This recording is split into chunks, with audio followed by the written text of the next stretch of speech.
Okay. Jai Hind to all of you. I am Abhinav Singh and here we will discuss about the new topic groundwater hydrology. As we will discuss in the previous lectures about the irrigation system, about the canal system, about the river draining work, about the hydrological cycle. Now our new topic is groundwater hydrology. First of all, what is groundwater hydrology? Let's start. Groundwater is the water present beneath the earth's surface in rocks and soil pores space and in the fraction of rock formation. Means ये जो water है हमारा ground water वो कहाँ पर present होता है? Beneath the surface of अर्थ. अब तक हमने क्या पढ़ा था? On the surface of earth. But ground water means जमीन के अंदर के पानी की बात करें तो कहाँ प्रेजेंट है? Beneath the surface of earth in rock और सॉइल पोर्सेस और space with the fracture of rock formation. यानी कि यहाँ पर भी हमें इस टाइप के जॉइंट्स क्रैक मिलते हैं जो नेचुरली हमारे अकर्ड होते हैं. उनके अंदर उन पोर्सेस के अंदर वाटर फील्ड होता है वो हमारा सारा ग्राउंड वाटर से रिलेटेड होता है. जैसे डायग्राम में आपको दिखाएंगे कि क्या एक सिनेरियो उन्होंने बनाकर दिखाना चाहे हाइड्रोलॉजिकल साइकिल का on the surface of earth as well as on the surface below of the earth. Okay. Now water balance model, ये एक वाटर की बैलेंसिंग कंडीशन को शो करने के लिए बताया गया कि वाटर किस तरीके से हमारा आता है एनवायरनमेंट में सर्कुलेट होता है और चीज़ें जाती हैं. जैसे आप देखेंगे ग्राउंड वाटर इनफ्लो हुआ किसके रेनफॉल की फॉर्म में हुआ, स्ट्रीम फ्लो की फॉर्म में हुआ. ये होता है इवेपोरेटिव ट्रांसपिरेशन यानी कि यहाँ से गया ये इनइन कंडीशन का आ गया या आउटपुट कंडीशन का आ गया. सेम ड्यूरिंग एज इनफ्लो और इधर आउटफ्लो. मतलब कुछ चीज़ आ रही है एनवायरनमेंट में और कुछ चीज़ जा रही है. इसी से हमारा पूरे बैलेंस कॉम्बिनेशन बना है इसका वाटर बैलेंस मॉडल का. सो आप देख सकते हैं इनफ्लो की कंडीशन में ग्राउंड वाटर इनफ्लो हुआ है, सरफेस वाटर इनफ्लो हुआ है. These are the entering water and these are the exit water. Surface flow outflow, other for increase में ग्राउंड वाटर आउटफ्लो. यानी कि ये भी पानी जा रहा है और ये हमारा अंदर इनसाइड जा रहा है. Surface flow to the sea और अनस्टेबल बॉडी और ground water flow to the sea और unstable bodies. So this is about the ground water balancing model. Some amount of water is coming entering into the particular region and some amount of water is storing और some amount of water leaving to particular section. So here is the storage. ये the water is stored in soil water aquifers की form में store होता है. Major on stream storage होता है, minor on stream और etcetera. So this is the thing of water balancing method. Now sources of ground water meaning क्या है कि अब ग्राउंड वाटर के हमारे सोर्सेज क्या क्या होते हैं. हर चीज़ से पर्टिकुलर सोर्स होता है, कहाँ से वो आ रही है, कहाँ से उसका ओरिजिन है. So first of all it is meteoric water. Meteoric water क्या होता है? Meteoric water derived from precipitation यानी कि प्रेसिपिटेशन से ड्राइव होता है. इसके बारे में हमने ऑलरेडी एक लेक्चर में डिस्कस किया था कि what are the forms of precipitation. तो प्रेसिपिटेशन फॉर्म में होता है, ये क्या होती है? स्नो की फॉर्म में भी हो सकता है और रेनफॉल की फॉर्म में भी हो सकता है. It includes from lakes, rivers and ice melt यानी मेल्ट आइस से उससे भी हमारा वाटर की फॉर्म में आ सकता है पानी meteoric water. And all which are indirectly origin from the precipitation. और ये डायरेक्टली और इनडायरेक्टली प्रेसिपिटेशन की फॉर्म से रिलेवेंट होते हैं. डिफरेंट फॉर्म्स है बट ओवरऑल समझ गया ये सब कुछ प्रेसिपिटेशन की फॉर्म में ग्राउंड पे हमारे आती है. Okay. Now second one is the current water. अब करंट वाटर क्या होता है? फर्स्ट वन हमने क्या पढ़ा? मेटेओरिक वाटर. सेकंड वन हमने क्या देखा? Current water. करंट वाटर के अंदर क्या होता है? Current water is the water which is trapped in the rock courses. यानी कि रॉक है तो रॉक के अंदर कोर्सेज है, माइनर ट्रैक्स है जिसके अंदर from this figure we can understand this is the centre particle और this is another particle, this is another particle and here are some courses and the water और liquid is filled in this region. So we can see that it is easily trapped in the rock courses. Current water occur in the film as a film of water around the each grain of sand and granular reservoir rock and is held in place capillary attraction. मतलब क्या हुआ कि ये particular कोई भी हमारा grain या particle है ये उसके सराउंडिंग एरिया को कवर करा रहेगा. ये आप देखेंगे यहाँ पे पार्टिकल है, पार्टिकल का सराउंडिंग रीजन आया और सराउंडिंग रीजन के अंदर क्या है वो वाटर से पूरा कवर करके रखा हुआ है. ओके. तो इस चीज़ से क्या क्लियर हुआ कि करंट वाटर में कहाँ पर अवेलेबल होता है, किस तरीके की फॉर्म में अवेलेबल होता है और ये किस तरीके से हमारा वर्क करता है. Now move on to the next one. That one is the juvenile water. Juvenile water क्या होता है? Juvenile water is a new water that is not derived from material. तो मतलब क्या हुआ? ये जो वाटर है ये हमारा derived from material. जो मटीरियल्स हमारे अवेलेबल होते हैं beneath the surface of the earth in the particular depth within the earth. यानी कि अर्थ के अंदर बहुत सारे मटीरियल वगैरह इस टाइप की चीज़ें होती हैं. That water is stored in this type of assembly and has previously appeared that earth surface is circular and atmosphere. तो मीनिंग क्या हुआ कि वाटर के पर्टिकुलर इस टाइप के फॉर्म में अवेलेबल होता है. ओके. सो अब ये आता है हमारा ग्राउंड वाटर डिस्ट्रीब्यूशन सिस्टम कि सरफेस से पानी beneath the surface of the अर्थ कैसे जाता है, तो इसको हमने पर्टिकुलर बुक हमारे केवी डॉक्टर डी.के. टोड की बुक है, उसके थ्रू हमने इस पर्टिकुलर डायग्राम को यहाँ से अपना लिया है, और उसके अंदर उन्होंने जो ग्राउंड वाटर हाइड्रोलॉजी की पर्टिकुलर बुक है जिनके थ्रू है मेंशन, तो इनकी पर्टिकुलर रीजन की बुक से हमने इस डायग्राम को अपना टेक केयर लिया है इसको एक्सप्लेन करने बताने के लिए कि हमारा डिस्ट्रीब्यूशन सिस्टम वर्क कैसे करता है। सो क्या इसमें बोला गया है ग्राउंड वाटर सरफेस, सबसे पहले सरफेस की बात की गई है, हम देखेंगे हमारा सरफेस। अब हम चल रहे हैं beneath the surface of earth because we are discussing in ground water hydrology. So first of all we will go in the zone. इसमें आप देखेंगे दो जोन मिलेंगे, जोन ऑफ एरिएशन और दूसरा होता है हमारा पेट्रिक वाटर और अंडरग्राउंड वाटर जोन। इसको अलग अलग नाम से भी जाना जाता है, वेटर्स वाटर भी जाना जाता है और इसको ग्राउंड वाटर भी जाना जाता है। अब इसके बाद क्या होगा, आप देखेंगे जोन ऑफ वाटर, यानी कि फर्स्ट जो हमारा जोन होगा ये जोन ऑफ वाटर को ट्रैवल करता है। फिर आता है हमारा एक इंटरमीडिएट जोन, यानी कि मिडिल। इंटरमीडिएट का मतलब ग्राउंड सरफेस से बिलो पर्टिकुलर जोन के बाद में जो नेक्स्ट जोन आएगा intermediate region, and the next one is the capillary zone. इसमें कैपिलरी राइज होता है वाटर के अंदर। यहाँ हमारे यहाँ पे वाटर टेबल, अगर हम बात करके देखें तो वाटर टेबल को हमारा शो कर रहा है। फिर आगे जोन ऑफ सैचुरेशन, जब यहाँ पे water table it means all the courses of this region are filled with water, so that is known as the zone of saturation, means all the particles have been fully saturated with this water and this is the impermeable law, मतलब ये porous नहीं है। तो ये इस तरीके का ground water का डिस्ट्रीब्यूशन सिस्टम मैंने शो किया कि ये चीज़ें किस तरीके की फिल्ट्रेशन फॉर्म में कहाँ हमारी अवेलेबल होती है, किस तरीके से वर्क करती है। ओके, नाउ अब इन्होंने क्या बताना चाहिए कि क्या क्या जोन होते हैं, तो थोड़ा ब्रीफली एक्सप्लेन किया है। The soil water in thin layer confined near to a depth, एक पर्टिकुलर डेप्थ डिफाइन करिए 1 मीटर से लेकर 9 मीटर तक की। तो ये हमारे क्या शो करता है, पर्टिकुलर एक रीजन को शो करता है। हमारा फर्स्ट वाला रीजन जो हमने डायग्राम में डिस्कस किया था कि एक पर्टिकुलर डेप्थ है, हमारा इस पर्टिकुलर डेप्थ का वाटर अवेलेबल है। इसके बाद हमारी लेयर्स चेंज हो रही है। अब हम सेकंड लेयर पे आते हैं, हमारे इंटरमीडिएट वाटर जोन, यानी कि इंटरमीडिएट जोन जो सेकंड वाला में ऑलरेडी लास्ट वाले फिगर में डिस्कस किया था।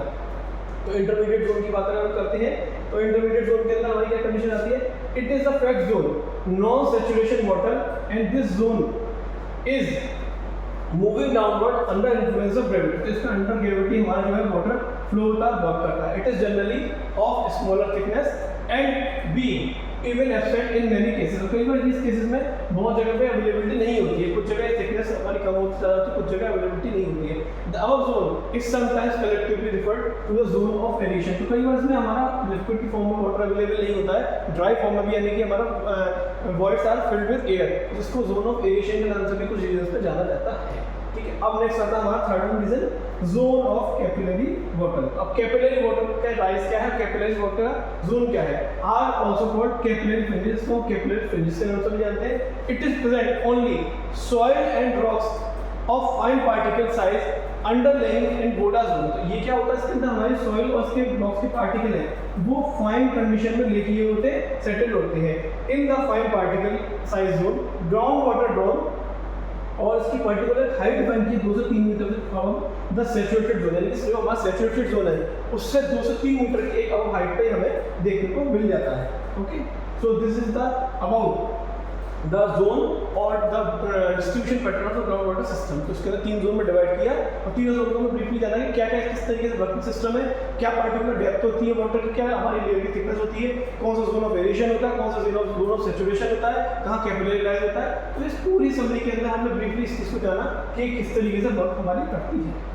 ओके, अगर हम इस डायग्राम को देखें तो इसमें यही लिखा है, ये तो हमारा ग्राउंड सरफेस आ गया, ग्राउंड लेवल जिससे बोलते हैं कि ट्रीज वगैरह है। अब ये बीनीथ द अर्थ सरफेस आप देखेंगे यहाँ क्या होता है, ग्राउंड वाटर इंफ्लुएंस आ रहा है, जोन ऑफ वेरिएशन आ रहा है, फिर आगे कैपिलरी फ्रिंजेस आ गए, फिर वाटर टेबल आ गया, जोन ऑफ सैचुरेशन आ गया। तो मतलब एक बीनीथ द अर्थ सरफेस अगर जाते आ रहे हैं तो उसके अंदर किस तरीके की चीज़ें दिखाई दे रही है। अब आप यहाँ पर देखेंगे इस पर्टिकुलर एक रीजन को ना सेलेक्ट किया और उसको जूम करके दिखाया है कि यहाँ पर हमारे पार्टिकल्स जो है किस तरीके से फॉर्म कंडीशन में है, एंड आफ्टर दैट उनका पैटर्न किस तरीके से वो सैचुरेटेड है, क्या है या नहीं है।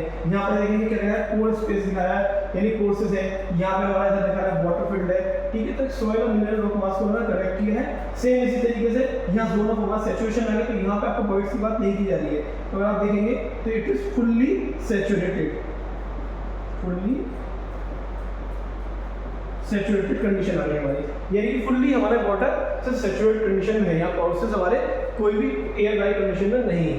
ओके, सो अब आती है जियोलॉजिकल फॉर्मेशन। तो जियोलॉजिकल फॉर्मेशन होता किस तरीके से, क्या क्या चीज़ें रिकॉर्ड होती है। There are basically 4 types of geological formation. First one is the aquifers, second one is the aquitard, third one is the aquiclude and fourth one is the aquifuge. तो हमने 4 कैटेगरी में इसको डिफाइन किया है, aquifers, एक्विटर्ड, एक्विट्यूड और एक्विफ्यूड।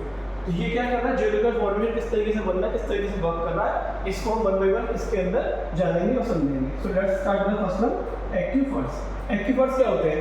Aquifer is a ground water reservoir composed of geologic units that saturated with water and sufficiently permeable to yield water in a usable quantity as well as spring। मतलब क्या बोला गया, aquifer हमारे वो sources होते हैं, natural resources.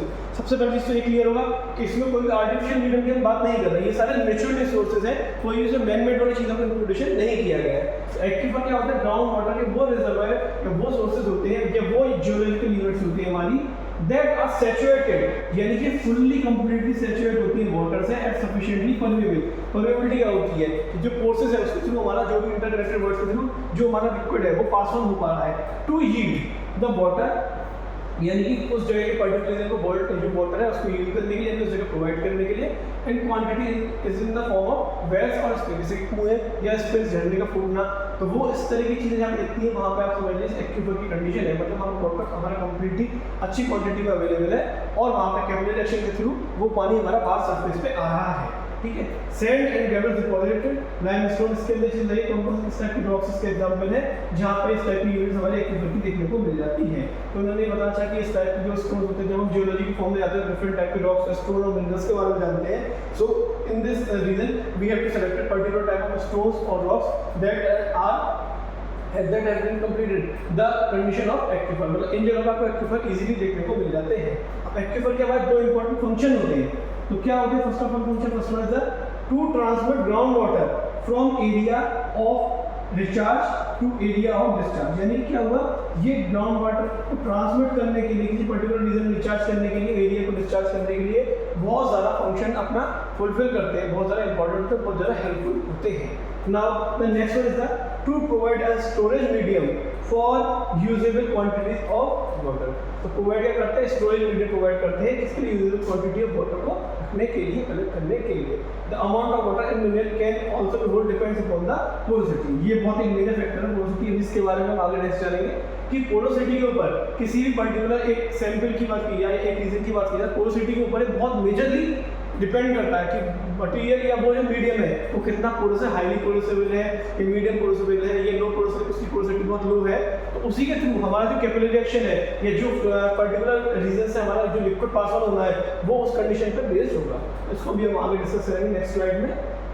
अब आता है हमारे एक्विफर के टाइप्स। अभी हमारे दो टाइप्स होते हैं, हमने एक्विफर के बारे में जाना क्या होता है। अब एक्विफर आते हैं दो कंडीशन की, पहला होता है अनकन्फाइंड एक्विफर और दूसरा होता है हमारा कन्फाइंड एक्विफर। अनकन्फाइंड एक्विफर क्या होता है इसको जानते हैं। An unconfined aquifer is one which a water table varies undulations।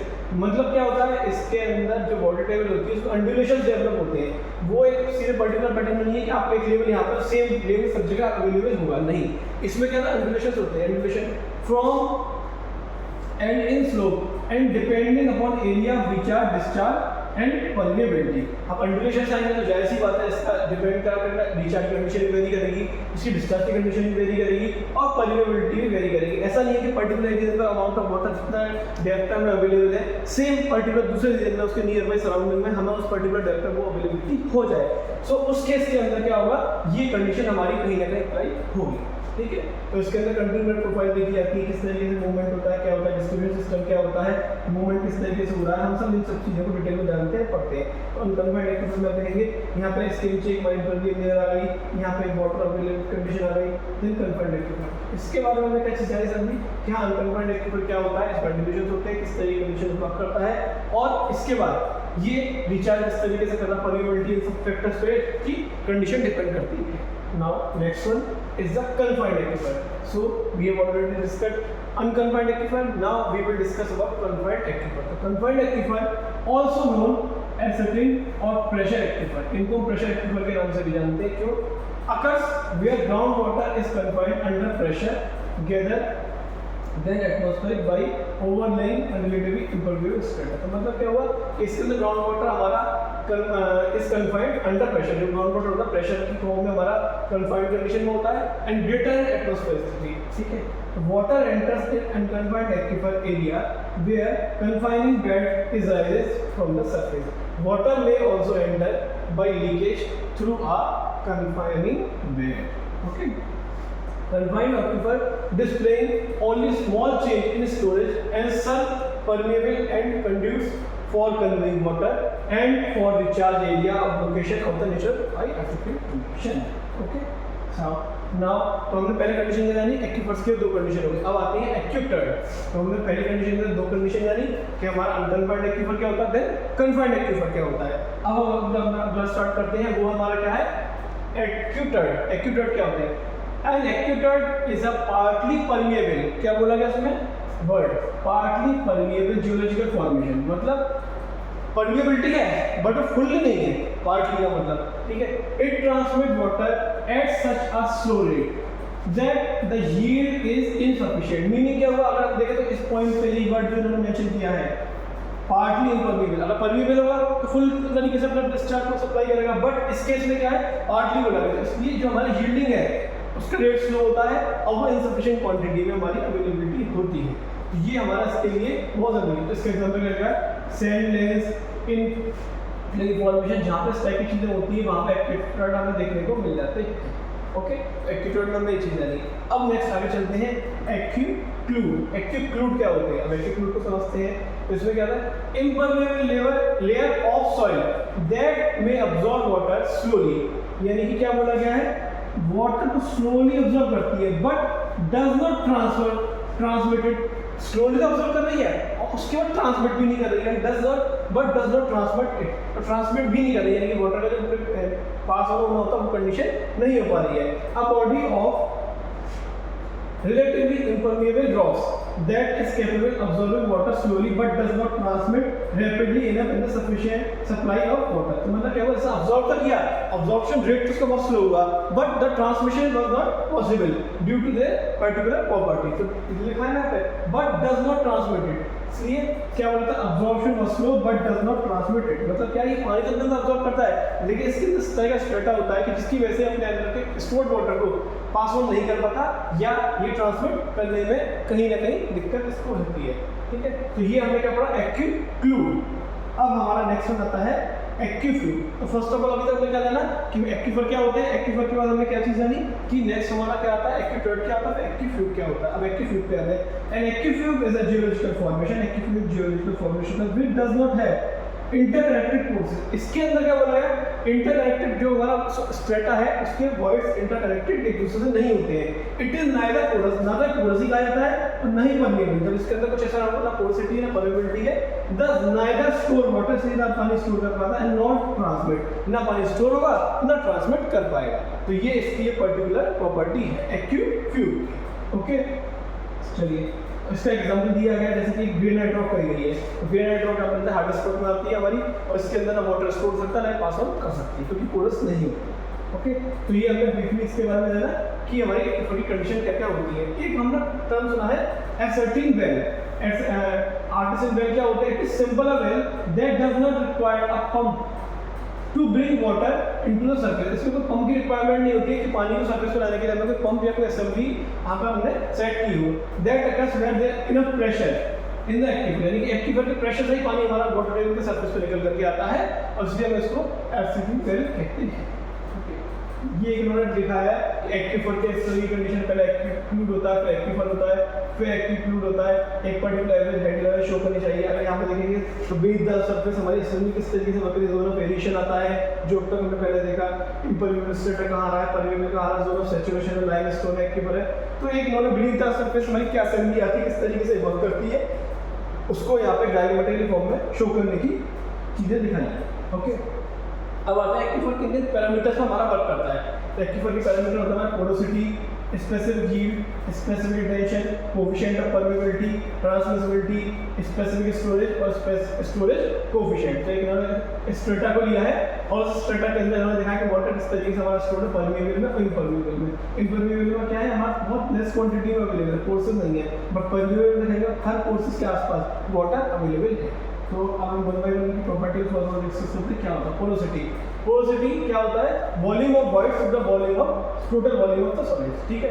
यानी कितना अमाउंट ऑफ वॉल्यूम हमारे यहाँ पर पोरस कंडीशन में हम देखेंगे, नॉन पोरस है, यहाँ पर देखेंगे बिल्कुल भी अमाउंट ऑफ वाटर हमारा अवेलेबल नहीं है। यहाँ पोरस नॉन परमिएबल है, पोरस है नॉन परमिएबल है, यानी कि head side forces but permeability इसके अंदर नहीं ट्रांसफर करने वाली, ये कंडीशन हमारी डिफरेंट आ गई है यहाँ पे। और ये क्या है, पोरस भी परमिएबल। यहाँ पे आप देखेंगे ये पूरे हर किसी पर्टिकुलर पार्टिकल के सराउंडिंग में हमारा अमाउंट ऑफ वाटर अवेलेबल। तो ये डिफरेंट कंडीशन में शो किया है, तीनों कंडीशन को कंपेयर करके कि हमारे क्या क्या कंडीशन किस तरीके से वेरी करती है। ओके, स्पेसिफिक हीट क्या होता है, it is the ratio of volume of water to that extent from the saturated soil due to gravity and total volume of the soil mass. तो एक डायग्रामेटिकली फॉर्म को show करना चाह रहा है। फिर इसके बाद आता है स्पेसिफिक टेंशन। स्पेसिफिक टेंशन क्या होता है हमारा, so the term specific tension SR, इसको एसआर से डिनोट कर देते हैं। एसआर क्या होता है, describe the friction volume left behind after gravity during a process of a material and is the ratio of volume of retention VR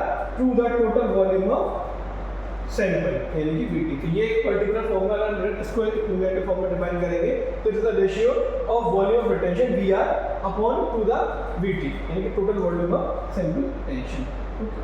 चलिए next चलते हैं। अब आता है कोफिशिएंट ऑफ परमिएबिलिटी। क्या होता है, the coefficient of permeability of soil describes that how easily liquid will move through the soil, यानी कि पानी जो लिक्विड पर्टिकुलर स्ट्रेटा के अंदर हमारा फिल्ड है वो कितना इजी तरीके से पास ऑन हो रहा है, कितना इजी तरीके से मूव हो रहा है। It is also commonly referred that hydraulic conductivity of the soil, इसको हम हाइड्रोलिक कंडक्टिविटी भी किसी सॉइल की कह सकते हैं जिसके थ्रू हमारा वाटर इजीली पास ऑन हो रहा है। This factor can affect the viscosity and the thickness of a liquid in the density. Okay, अब now next is the transmissibility. Transmissibility क्या होता है, नेक्स्ट इसको जानते हैं। Next is the transmissibility. It is a discharge at which water is transmitted through unit width of an aquifer under unit hydraulic gradient। मतलब क्या बोला गया है, वाटर ट्रांसमिट हो रहा है थ्रू पर्टिकुलर यूनिट विड्थ। एक यूनिट विड्थ की बात की गई किसकी, एक्विफर की, under unit hydraulic gradient. Hydraulic gradient यानी कि हमारा आई, आई को भी आगे जाना क्या होता है हाइड्रोलिक ग्रेडियंट को, ठीक है। अब आता है नेक्स्ट हमारा स्पेसिफिक स्टोरेज। स्पेसिफिक स्टोरेज की बात की जाती है तो क्या होती है, it is the field of hydrology storage properties and physical properties and the characterization of the capacity of aquifer release ground water। तो इससे क्या होगा, हमारा स्पेसिफिक स्टोरेज कितनी है, उससे ग्राउंड वाटर किस तरीके से कितने अमाउंट में रिलीज हो रहा है। Okay, now next one is the storage coefficient. अब स्टोरेज कोफिशिएंट हमारा क्या होता है, हम उसको जानते हैं, उसको देखते हैं। तो storage coefficient is the volume of water release from the storage per unit decline in hydraulic head in the aquifer per unit area of the aquifer। Okay, now move on to the next one, measurement of coefficient of permeability। इसके लिए हमने क्या किया है, coefficient of permeability को major करने के लिए एक हमारा लॉ होता है डार्सी लॉ। डार्सी ने अपना लॉ दिया था, उसको हम इस पर्टिकुलर रीजन को टेस्ट करने के लिए या मेजर करने के लिए यूज करते हैं। तो लेबोरेटरी टेस्ट के अकॉर्डिंग हमने दो टेस्ट परफॉर्म करे थे। एक कांस्टेंट परमिएबिलिटी टेस्ट होता है जो किसके लिए होता है, suitable for coarse grain soil के लिए, and second one is the falling head permeability test, it is for fine grain soil. तो इन्होंने दो तरह की सॉइल्स के लिए हमारा अपना टेस्ट दिया था, course grain soil and fine grain soil, both for both. Now for the ये तो हमारे लेबोरेटरी टेस्ट की बात हो गई। अब बात आती है हमारे फील्ड टेस्ट की। अगर हम इन्हीं टेस्ट को फील्ड में परफॉर्म करना चाहेंगे, for that we have to require pumping out test and pumping in test. There are two test, pumping out test and pumping in test. They are useful for the field testing of particular type of testing of coefficient of permeability of a particular type of soil. Now third one is the indirect method. तो ये हमारे laboratory method हो गया, field method हो गया। अब एक indirect method भी होता है। इनडायरेक्ट मेथड क्या होता है, कंप्यूटेशन फ्रॉम पार्टिकल साइज। तो पार्टिकल साइज निकालते हैं, उससे कंप्यूटेशन करते हैं, उसके थ्रू हम इस मेथड के थ्रू कोफिशिएंट ऑफ परमिएबिलिटी को फाइंड आउट करते हैं। एंड नेक्स्ट होता है कंप्यूटेशन फ्रॉम कंसोलिडेशन टेस्ट, और एक होता है कंसोलिडेशन टेस्ट, उसके थ्रू भी हम इस परमिएबिलिटी को फाइंड आउट करते हैं, परमिएबिलिटी को देखते हैं और उसको जान के अपना आगे निकालते हैं वैल्यूज को, ठीक है। इसके बाद हमारा क्या आता है, उसके बाद हमारी नेक्स्ट चीज आती है, हाँ, अब डार्सी लॉ क्या था। डार्सी ने इक्वेशन दी थी, describe the flow through porous medium. The Darcy law formulated by Henry डायकी in 1850 based on the results experiment flow of water through the beds of sand। तो इन्होंने क्या बोला था, डार्सी के अंदर इन्होंने assumption दी थी पर्टिकुलर डिस्क्राइब करने के लिए अपनी थ्योरी को। तो द फ्लो इज लेमिनार, अगर फ्लो लेमिनार है that is the flow flows in defined path, मतलब उसका पाथ है डिफाइंड है, and does not cross the path of other particle, मतलब एक पर्टिकुलर पाथ है, उस पाथ को हमारा एक पर्टिकुलर कोई मीडियम फॉलो कर रहा है, ये किसी अदर के पार्टिकल के पाथ को डिस्ट्रैक्ट इस तरीके से नहीं करेगा। तो इन्होंने क्या कहा, एक पर्टिकुलर लेमिनार फ्लो है, स्ट्रेट लाइन कंडीशन में मूव कर रहा है और पर्टिकुलर अपने पाथ को आगे मूव करता रहेगा। Now next one is the assumption water and soil are incompressible। They have also mentioned that water and soil are incompressible, that is continuation equation is assumed to be valid। If the soil and water are incompressible, then we have to apply continuity equation, valid continuity equation। Now third one is the soil is saturated। So here mentioned that the soil should be have full saturated condition, dry condition of soil is not applicable for here। Now next one is the flow is steady। और flow को भी इन्होंने क्या माना, steady माना, एक laminar और एक steady, no condition does not change with time, means क्या होता है steady flow, if the flow property does not changes with respect to time, then that is the steady flow, और steady में changes with respect to time। okay, so इन्होंने यहाँ पर हमें कुछ assumptions को दिया है जिनके थ्रू, जिन चीज़ों के थ्रू हमें क्या पता चलता है कि हाँ हमारा जो लॉ है या हमारी कंडीशंस है वो आगे किस तरीके से वर्क कर रही है, किस तरीके से आगे मूव कर रही है।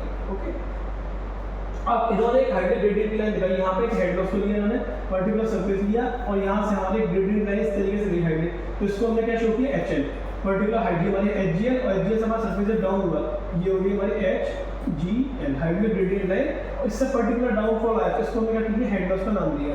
क्यों, ये पर्टिकुलर सैंपल की लेंथ एक पर्टिकुलर रीजन से स्टार्ट हुआ सैंपल और फिर उसके बाद डाउनफॉल में यहाँ पर देखिए ये हमारा आ गया, तो इस पर्टिकुलर दो ट्यूब के बीच का वो दिया gapping, that is L Q, और this is the area of particular type of region। So what they have mentioned Q is equal to KA HL by L। HL by L को इन्होंने क्या show किया, I, तो इसको हम क्या लिख सकते हैं, Q is equal to KA I। तो इन्होंने एक पर्टिकुलर इक्वेशन को यहाँ पर मेंशन किया, where K is the coefficient of permeability, I is the hydrograde and Q is the discharge in meter cube per second। This is applicable for Darcy's law। ना water Wales, अब water Wales क्या होते हैं, तो अब नई चीज को जानेंगे टॉपिक को, वाटर वेल्स आर एक्सकेवेटेड और structure created in the earth by digging, drilling और ड्रिलिंग।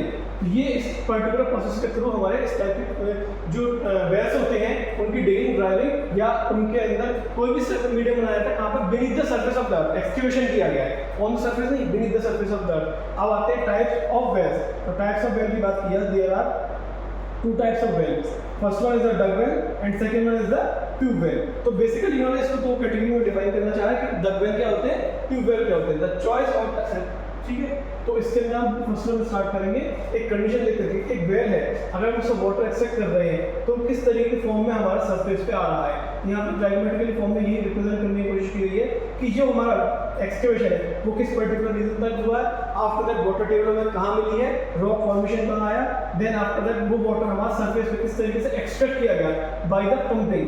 ओके, एंड इधर क्या शो किया गया इसमें, dug well in the pervious concrete. तो इसको हम परवियस कंक्रीट के अंदर शो कर रहे हैं कि हमारे यहाँ परवियस मटेरियल अवेलेबल है, यहाँ ठोस मटेरियल अवेलेबल है, आफ्टर दैट हमने अपना एक्सकेवेशन किया और उसके थ्रू वाटर हमारा किस तरीके से आया, तो ये हमारी वाटर सरफेस प्रोफाइल को शो किया। नाउ अब डग वेल ओपन वेल क्या चीजें बताएंगे, open well have been major means domestic water supply. Open well जो होते हैं नॉर्मली डोमेस्टिक वाटर सप्लाई के लिए यूज में होते हैं, ठीक है। Recorded history mark, then they are also used for extensively small scale irrigation, और कहीं कहीं स्मॉल स्केल इरिगेशन वर्क में भी यूजफुल होते हैं। Compared with tube well, open well tube are shallow and usually use type of table water aquifer. इनकी diameter की बात की जाती है तो इनका पर्टिकुलर डायमीटर डिफाइन किया है 3 फीट से लेकर के 4 फीट तक का इनका डायमीटर होता है, लार्जर डायमीटर, ठीक है। क्यूबिक मटेरियल इसके अंदर होता है, water enters through the well, loose casting joints होता है, लो यील्ड होता है और हाई वल्नरेबिलिटी होती है। अब आते हैं types of open well. Open well के अलग डिफरेंट टाइप्स है, वन बाय वन उनको समझ लेते हैं। पहला होता है unlined well, second one is the wells with pervious concrete, third one is the wells with impervious lining and third one is the last one is the dug cum borewell. Okay, तो अब आती है ये किसके base पे classification हमारा next आता है, classification based on the entry of water. अब वेल से क्लासिफिकेशन में हमारी नेक्स्ट चीज आई एंट्री के बेस पर हमने क्लासिफिकेशन को फिर से डिस्क्राइब किया। तो first of all screen well होते हैं। स्क्रीन वेल के अंदर भी दो कैटेगरी आती है, स्ट्रेन वेल आ गए और स्लॉटेड वेल आ गए। यानी कि इसमें स्क्रीन की बात नहीं, एक जगह स्लॉट्स मेंशन होते हैं जहां के थ्रू हमारा वाटर पास होता है पर्टिकुलर रीजन में, और आफ्टर दैट वो पास होने के बाद क्या होता है, वो चीज हमारी आगे स्क्रीनिंग प्रोसेस में आती है। Then water we have to extract that water from that particular medium. Now next one is the first one is the screening well, second one is the cavity well. Cavity means गड्ढा, अगर normal भाषा में बताएं उसको क्या बोलते हैं, cavity गड्ढा। It is a shallow tube well drill, it means alluvial formation. The cavity type tube well draw water from water of the well and does not from the side. मतलब cavity में होता है, side से पानी extract नहीं करते, particular excavation किया और उसके थ्रू हमारा वाटर एक्सट्रैक्ट होकर के आया। ठीक है,